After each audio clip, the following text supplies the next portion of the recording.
ज्योति जगा लो, होगा दूर अंधेरा।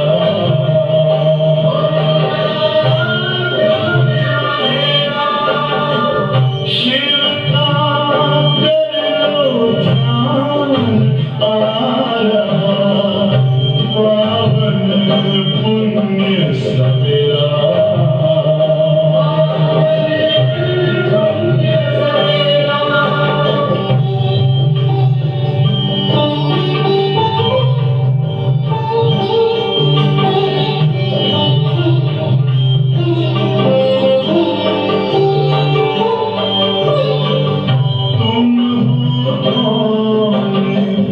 कहाँ से आए अपनी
ओम शांति।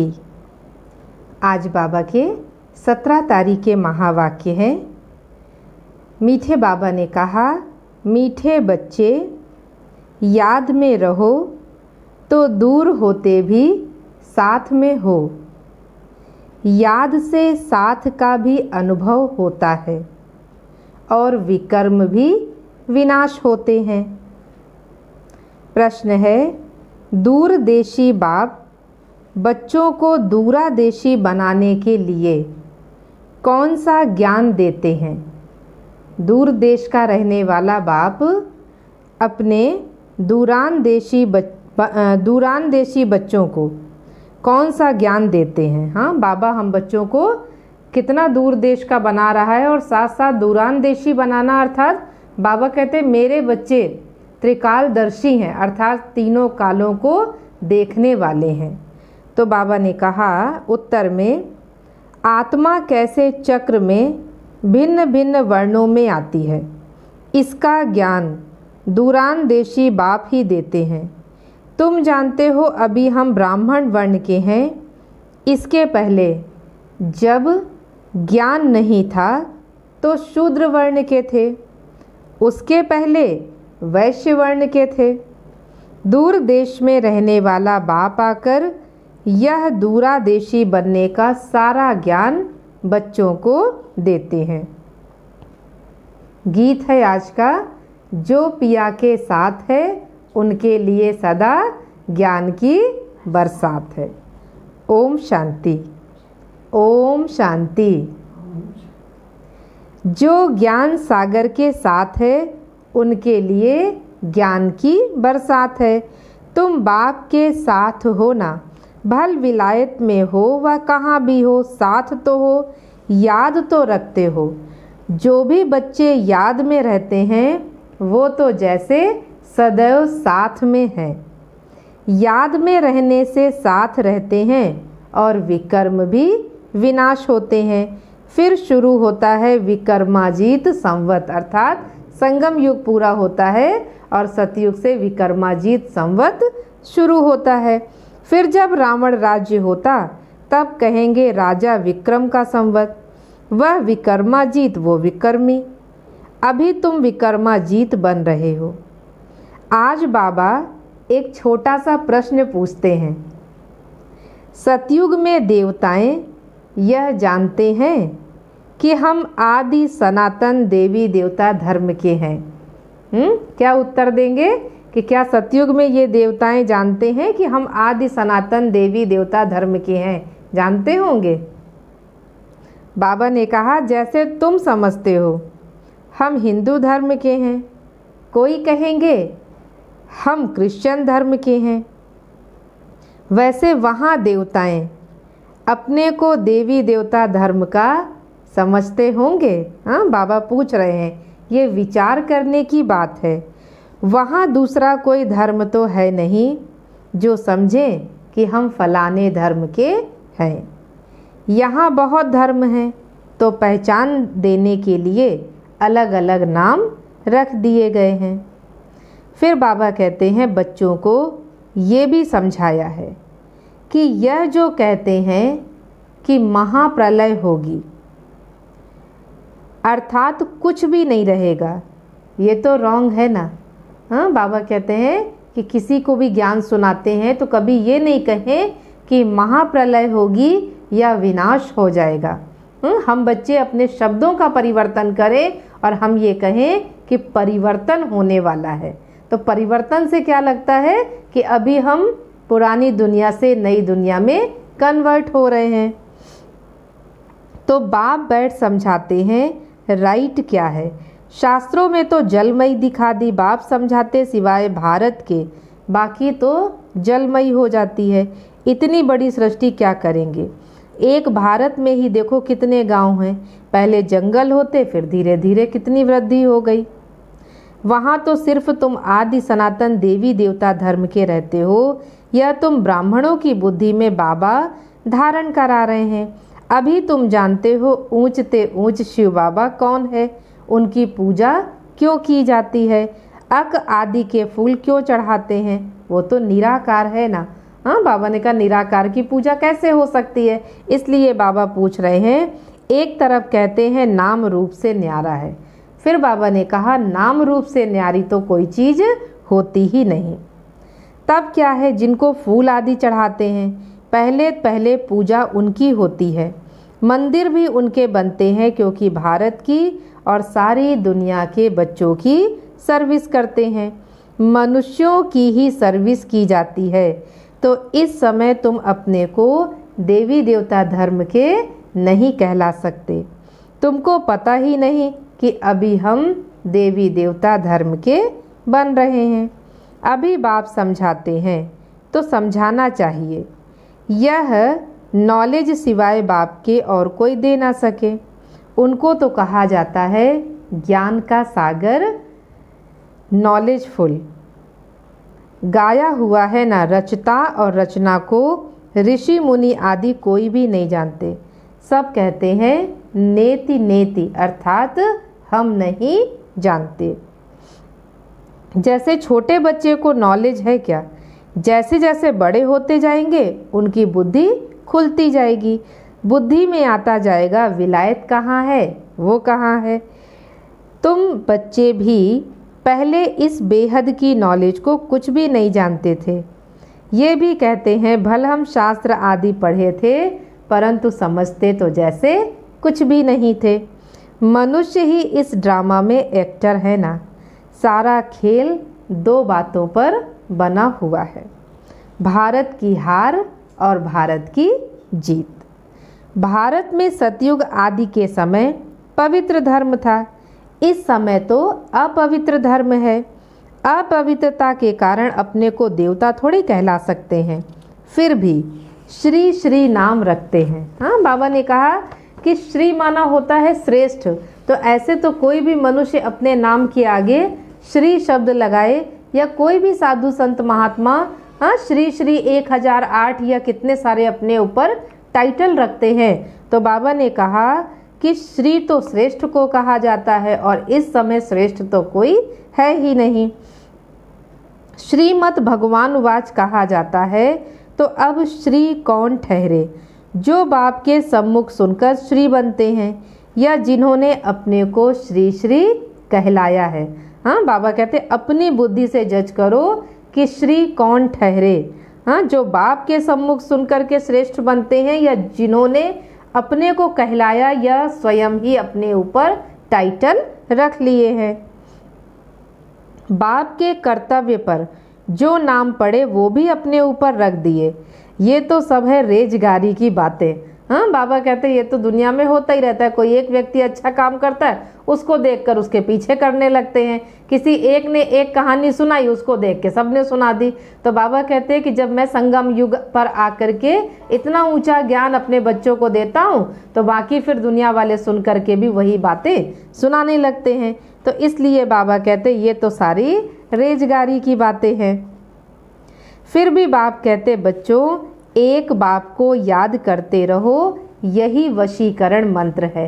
हाँ, बाबा ने कहा याद करना माना हम बाबा के पास हैं, और याद ही ना करना माना हम बाबा से कितना दूर हैं। तुम रावण पर जीत पहन जगत जीत बनते हो, घड़ी घड़ी अपने को आत्मा समझो। यह शरीर तो यहाँ 5 तत्वों का बना हुआ है, बनता है, छूटता है, फिर बनता है। तो अब आत्मा तो अविनाशी है। अविनाशी आत्माओं को अविनाशी बाप पढ़ाते हैं संगम पर।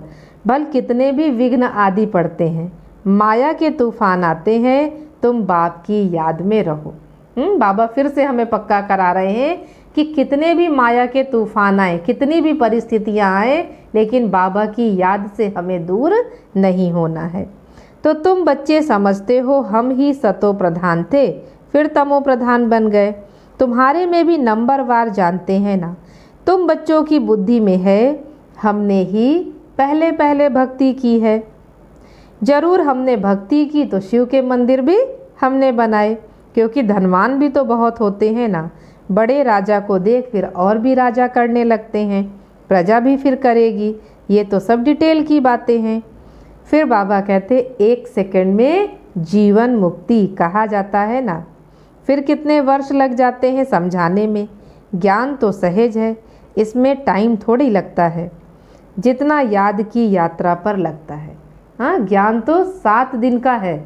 जब आप सेंटर पर आते 7 दिन कोर्स किए, ज्ञान तो बाबा ने कहा सबको मिल गया, लेकिन सारी मेहनत है याद की यात्रा की, जो आज भी हम सीख रहे हैं। और आज भी क्या कहते हैं, इतना योग लगाने के बाद भी कि अभी भी हमारा मन एकाग्र नहीं होता।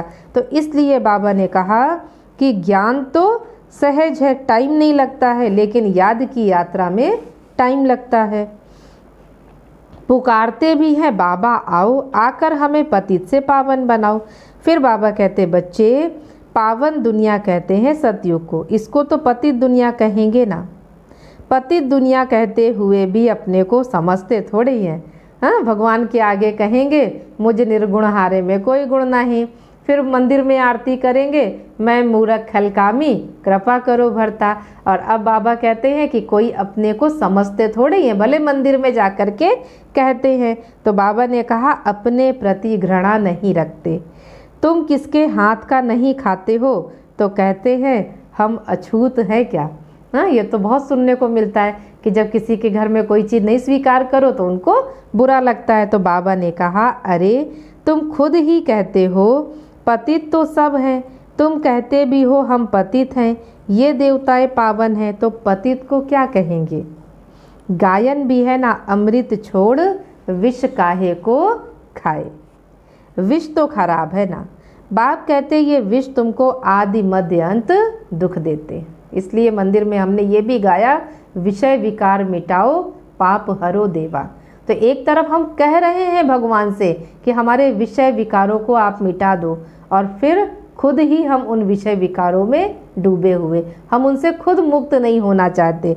जैसे कि एक दिखाते ना, मधुमक्खी होती है और वो मीठे में जाकर के चिपक जाती है, तो उस मीठे ने क्या किया, उसके पैरों को पूरी तरह से पकड़ लिया, उसके पंख को अपने में जकड़ लिया है, लेकिन एक तरफ उसको मिठास भी अच्छी लग रही है और दूसरी तरफ वो उड़ने के लिए पूरी कोशिश करती है, लेकिन फिर भी आज़ाद नहीं हो पा रही।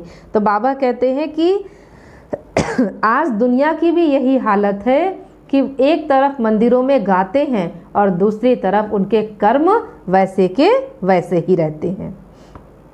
तो बाबा कहते हैं कि यह विष आदि तुमको आदि मध्य अंत दुख देते हैं, परंतु इनको पॉइजन थोड़ी समझते हैं। जैसे अमली अमल बिगर रह नहीं सकता, शराब की आदत वाला शराब बिगर रह ना सके। लड़ाई का समय भी होता है तो उनको शराब पिलाकर नशा चढ़ाए फिर लड़ाई में भेज देते हैं। नशा मिला बस समझेंगे हमको तो ऐसा करना ही है। बाबा कहते हैं देखो नशे में दुनिया क्या से क्या कर रही है, और यहाँ हम बच्चों को नारायणी नशा चढ़ा है।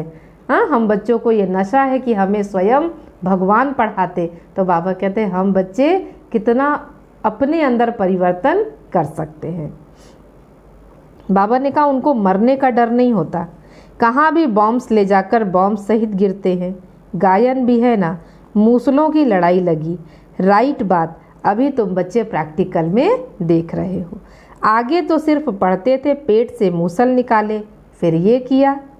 अभी तुम समझते हो पांडव कौन है, कौरव कौन है।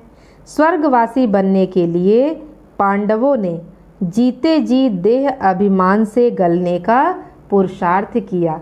हाँ, हम सब बच्चों ने सुना है ना कहानी कि 5 पांडव पहाड़ों में गए और जाकर के गल मरे।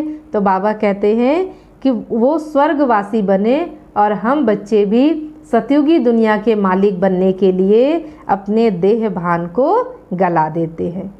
तुम अभी यह पुरानी जूती छोड़ने का पुरुषार्थ करते हो। हमारी जूती क्या है, ये हमारा शरीर।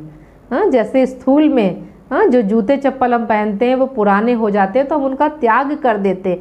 बाबा ने कहा ये देह भी पुरानी जूती के समान है, जो कई जगह से फटा हुआ है, कटा हुआ है, और अब पहले तो ये हमें सुख देता था लेकिन अब ये हमें ही कष्ट दे रहा है। इसलिए बाबा कहते हैं कि पुरानी जूती छोड़ने का पुरुषार्थ करते हो। हम सब क्या समझते, मैं आत्मा हूँ, देह से न्यारी हूँ। हाँ, देह के संबंध भी क्या है, सब आत्मा रूप में है और हम सब भाई भाई है। तो बाबा कहते हैं कितनी हमारी शुद्ध हो जाती दृष्टि वृत्ति। तो कहते हो ना, पुरानी जूती छोड़ नई लेनी है। बाप बच्चों को ही समझाते हैं।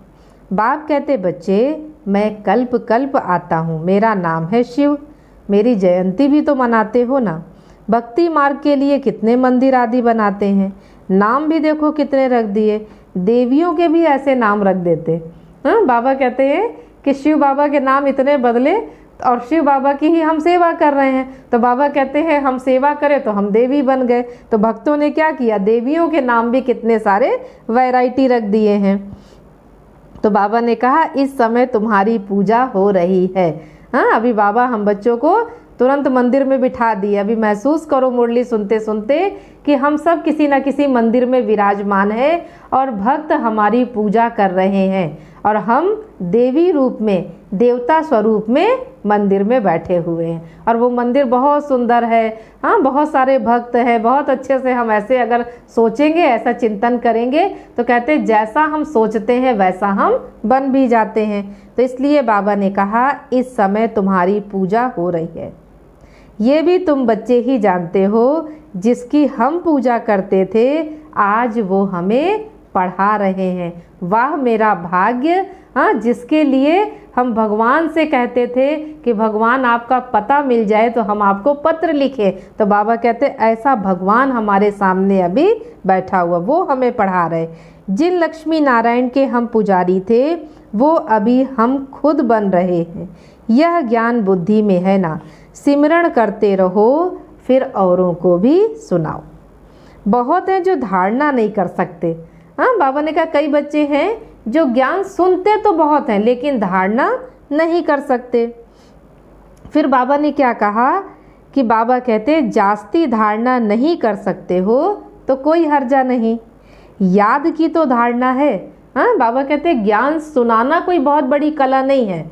हाँ, ज्ञानी तो हम हर आत्मा बन गए हैं, लेकिन बाबा ने हमें कहा है ज्ञानी तू आत्मा, अर्थात ज्ञान हमारे जीवन में हो, ज्ञान हमारे कर्म में हो। इसलिए बाबा कहते हैं ज्ञान नहीं सुना सकते, नहीं धारण कर सकते, कोई हर्जा नहीं, योग तो लगा सकते हैं ना, याद की तो धारणा है। बाप को ही याद करते रहो। जिनकी मुरली नहीं चलती है तो यहाँ बैठे सिमरण करें। यहाँ कोई बंधन झंझट आदि नहीं है। घर में बाल बच्चों आदि का वातावरण देखकर वो नशा ही गुम हो जाता है। यहाँ चित्र भी रखे हैं, किसको समझाना भी सहज हो जाएगा। हाँ, जैसे जैसे चित्रों में देखते जाएंगे अपनी भी बुद्धि खुलेगी और दूसरों को भी सुनाते जाएंगे। वो लोग तो गीता आदि पूरी कंठ कर लेते हैं। सिख लोगों को भी ग्रंथ कंठ रहता है ना, तुमको क्या कंठ करना है। बाबा ने कहा कि वो लोग गीता भागवत कंठ कर लेते, सुनाते हैं। हाँ, गुरु नानक को जो मानने वाले हैं सिख धर्म वाले, हाँ, वो अपने ग्रंथ को कंठ कर लेते। बाबा कहते हम बच्चे क्या कंठ कर सकते। तो बाबा ने कहा कि हम बच्चे बाप को कंठ कर ले, बाबा बाबा बाबा, इसके अलावा हमारे मुख से, हमारे दिल से कुछ ना निकले। तुम कहते भी हो बाबा, ये तो बिल्कुल नई चीज़ है, इसमें ही कितनों को धोखा हो जाता है। हाँ, क्योंकि जो लोग ब्रह्मा बाबा को देखते वो समझते इनको ये बाबा कहते हैं, और हम बच्चे जानते हैं कि हम तो उस निराकार परम पिता शिव परमात्मा को बाबा कहते हैं। तो बाबा ने कहा कि ये बिल्कुल नई चीज़ है, ये एक ही समय है जबकि तुमको अपने को आत्मा समझ एक बाप को याद करना है। 5000 वर्ष पहले भी सिखाया था और कोई की ताकत नहीं जो ऐसे समझा सके। ज्ञान सागर है ही एक बाप, दूसरा तो कोई हो न सके। ज्ञान सागर बाप ही तुमको समझाते हैं। आजकल तो ऐसे भी बहुत निकलते हैं जो कहते हैं हमने अवतार लिया है। हाँ, ये तो बाबा ने हम बच्चों को कई बार कहा कि कभी भी इन बातों में नहीं फंसना कि कोई कहे हमारे अंदर भगवान आते हैं या कोई कहे हम ही भगवान का अवतार है। तो बाबा कहते हैं कि जब सच की स्थापना होती है तो विघ्न भी पड़ते हैं ना, परंतु गाया हुआ है सच की नाव हिलेगी डुलेगी लेकिन डूबेगी नहीं। हाँ, कहते हैं कि जब मनुष्य की खोज की जाती है, तो कहते हैं कि इंसानों की खोज में सच्चा इंसान खो गया और भगवानों की भीड़ में आज सच्चा भगवान खो गया, कि कैसे हम उसको पहचाने कि वो सत्य है। इसलिए जब स्वयं परमपिता शिव परमात्मा इस धरा पर अवतरित होते हैं तो वो अपना परिचय हमें स्वयं देते हैं। तो बाबा कहते हैं कि सच की नाव हिलेगी डुलेगी लेकिन डूबेगी नहीं। अब तुम बच्चे बाप के पास आते हो तो तुम्हारे दिल में कितनी खुशी रहनी चाहिए। हाँ, खुशी का कोई थर्मामीटर तो है नहीं, हाँ, लेकिन बाबा कहते हैं कितनी खुशी होनी चाहिए। अब हम उसको हाथ से बताएं इतनी होगी या और ढेर सारी होगी। तो बाबा कहते हैं कि आगे तो यात्रा पर जाते थे तो दिल में क्या आता था, अभी घर बार छोड़कर यहाँ आए हो तो क्या ख्याल आते हैं। हाँ, पहले यात्रा पर जाते थे, घर जाने की जल्दी होती है। अभी तो जब मधुबन जाते हैं तो दिन तिथि तारीख सब भूल जाते हैं। जब वापस जाना होता है तो एक एक को ढूंढ ढूंढ के बताया जाता है कि चलो वापस चलना है। तो बाबा ने कहा कि समझते हो ना, हम तो अपने बाप दादा के पास आए हैं। बाप ने ये भी समझाया है, मुझे सिर्फ शिव बाबा कहते हैं, जिसमें प्रवेश किया ये तो ब्रह्मा है। बिरादरियाँ तो बहुत होती है ना, तो अभी दूर देशी बाप बच्चों को दूरानदेशी बनाते हैं। तुम बच्चे जानते हो कैसे आत्मा सारे चक्र में भिन्न भिन्न वर्णों में आती है। विचार करते हो ना, अभी हम ब्राह्मण वर्ण के हैं, इसके पहले जब ज्ञान नहीं था तो शूद्र वर्ण के थे। हमारा है ग्रेट ग्रेट ग्रैंड फादर। आज बाबा ने नई बात कही है कि हमारा है ग्रेट ग्रेट ग्रैंड फादर। फिर बाबा ने कहा ग्रेट शूद्र, ग्रेट वैश्य और ग्रेट क्षत्रिय। उसके पहले हम थे ग्रेट ब्राह्मण। हाँ, बाबा ने देखो कितनी नई बात आज कही है। तो बाबा कहते अब यह बातें सिवाय बाप के और कोई समझा ना सके, ऐसी बातें तो कोई कह नहीं सकता है। इनको ही कहा जाता है दूरान देश का ज्ञान। दूर देश में रहने वाला बाप आकर दूर देश का सारा ज्ञान देते हैं अपने बच्चों को। तुम जानते हो हमारा बाबा दूर देश से इसमें आए हैं।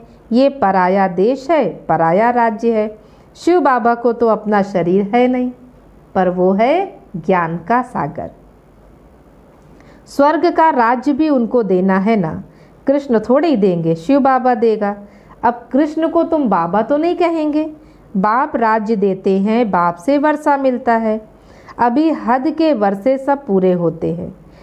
सतयुग में तुमको यह मालूम नहीं रहेगा कि हमने संगम युग पर पुरुषार्थ करके 21 जन्मों का वर्षा पाया है। बाबा कहते सतयुग में अगर ये चीज़ याद भी रहे तो कितना हमको दुख होगा कि अभी हमने वर्षा पाया है। फिर ये भी याद रहेगा कि अभी हमारा ये वर्षा समाप्त होगा और फिर हम द्वापर कलयुग में जाकर के किस हाल में पड़ेंगे। तो इसलिए बाबा कहते हैं कि यहाँ की सारी स्मृतियाँ यहाँ ही समाप्त हो जाती हैं और यहाँ का किया हुआ पुरुषार्थ वहाँ हमारे साथ चलता है।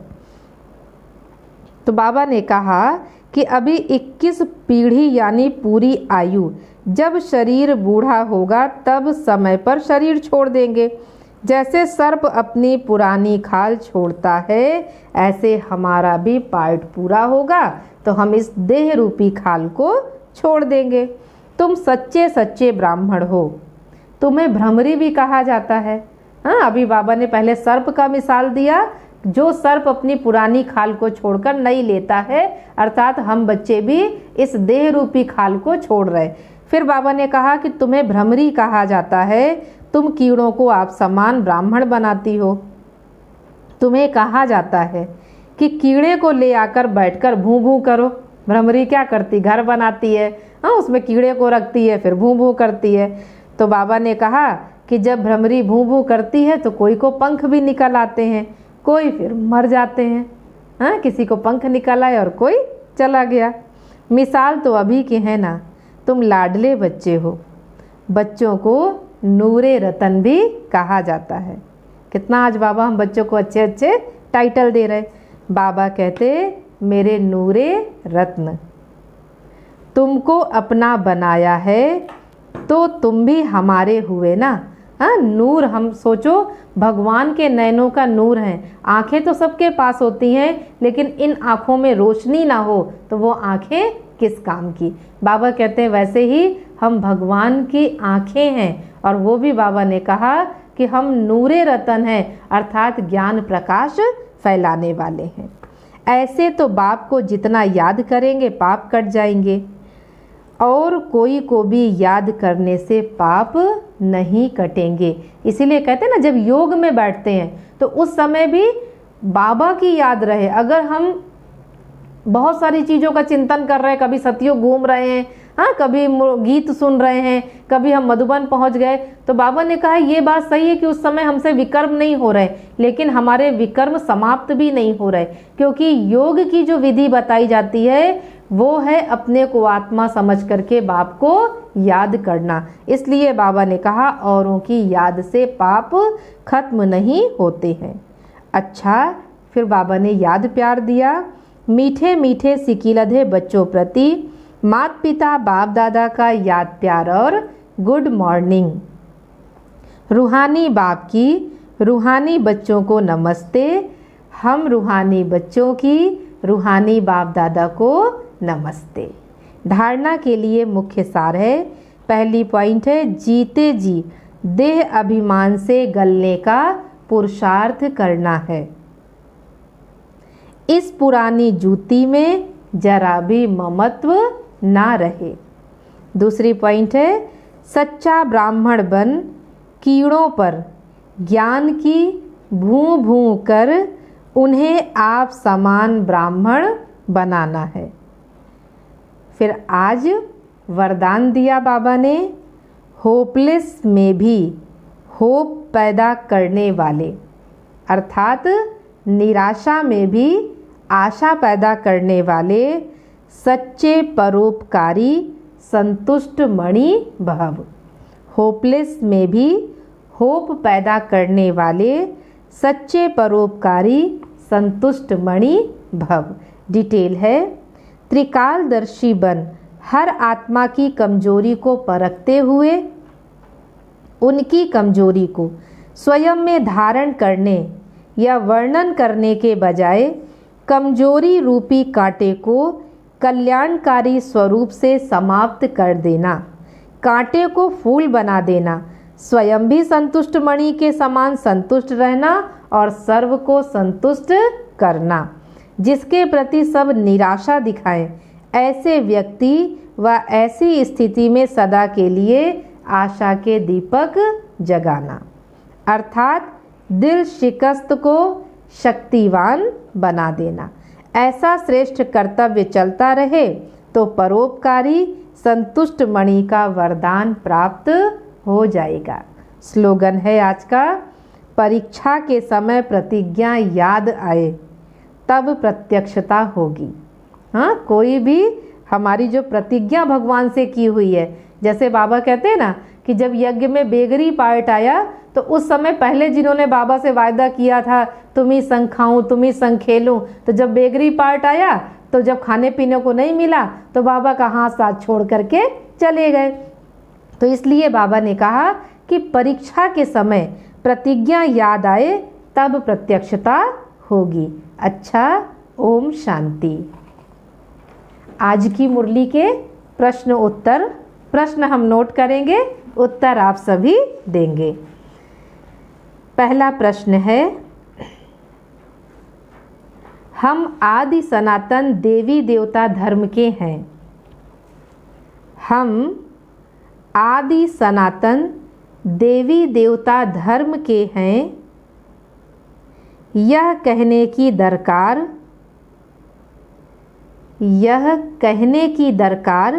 सतयुग में क्यों नहीं होती।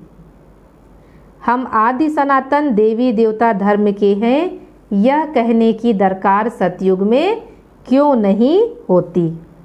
दूसरा प्रश्न है, सारा खेल किन दो बातों पर बना है। सारा खेल किन दो बातों पर बना है। तीसरा प्रश्न है, स्वर्गवासी बनने के लिए पांडवों ने कौन सा पुरुषार्थ किया? स्वर्गवासी बनने के लिए पांडवों ने कौन सा पुरुषार्थ किया? चौथा प्रश्न है, किस कारण से हम स्वयं को देवता नहीं कह सकते हैं? किस कारण से हम स्वयं को देवता नहीं कह सकते हैं? पांचवा लास्ट प्रश्न है, बाबा ने हम बच्चों को कौन सा वशीकरण मंत्र दिया है? बाबा ने हम बच्चों को कौन सा वशीकरण मंत्र दिया है? अब इसका उत्तर लिख करके आप सभी 7 बजे तक भेजेंगे। और बहुत अच्छे से आप लोग फ़ोन करते हैं कि आप लोगों को प्रश्नोत्तरी में बहुत आनंद आ रहा है, और हमें भी सुन करके ये खुशी होती है कि आप इसके कारण मुरली कितनी बार रिवीज़न करते हैं, और ये हमारे अच्छे पुरुषार्थ की निशानी है। तो 1 हफ्ते तक हम सभी इस पुरुषार्थ में अपने तन और अपने संपूर्ण मन से लगे रहेंगे। अच्छा, सभी स्वस्थ हैं, खुश हैं, मस्त हैं। ओम शांति, ओम शांति।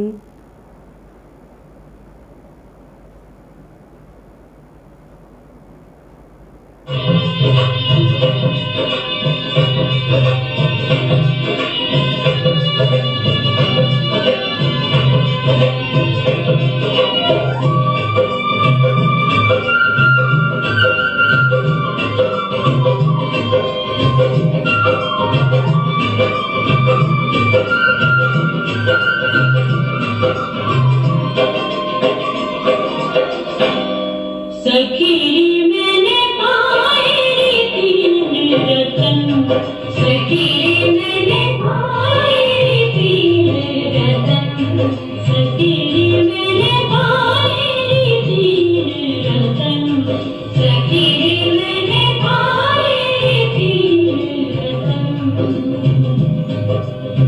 एक बाबा, एक मुरली, एक मधुबन, सखी मैंने पाए तीन रतन, सखी मैंने पाए तीन रतन, सखी मैंने पाए तीन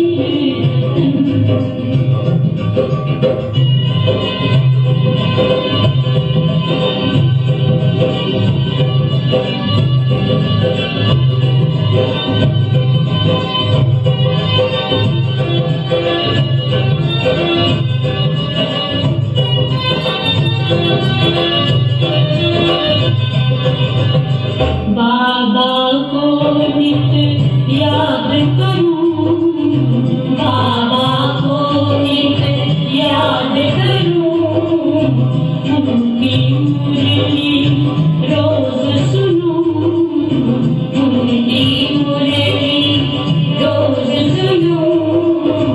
मधुबन में करछिन गाऊं, मधुबन में करछिन गाऊं, होके मन में मगन, सखी मैंने पाए तीन रतन, सखी मैंने पाए तीन रतन, सखी मैंने पाए तीन रतन।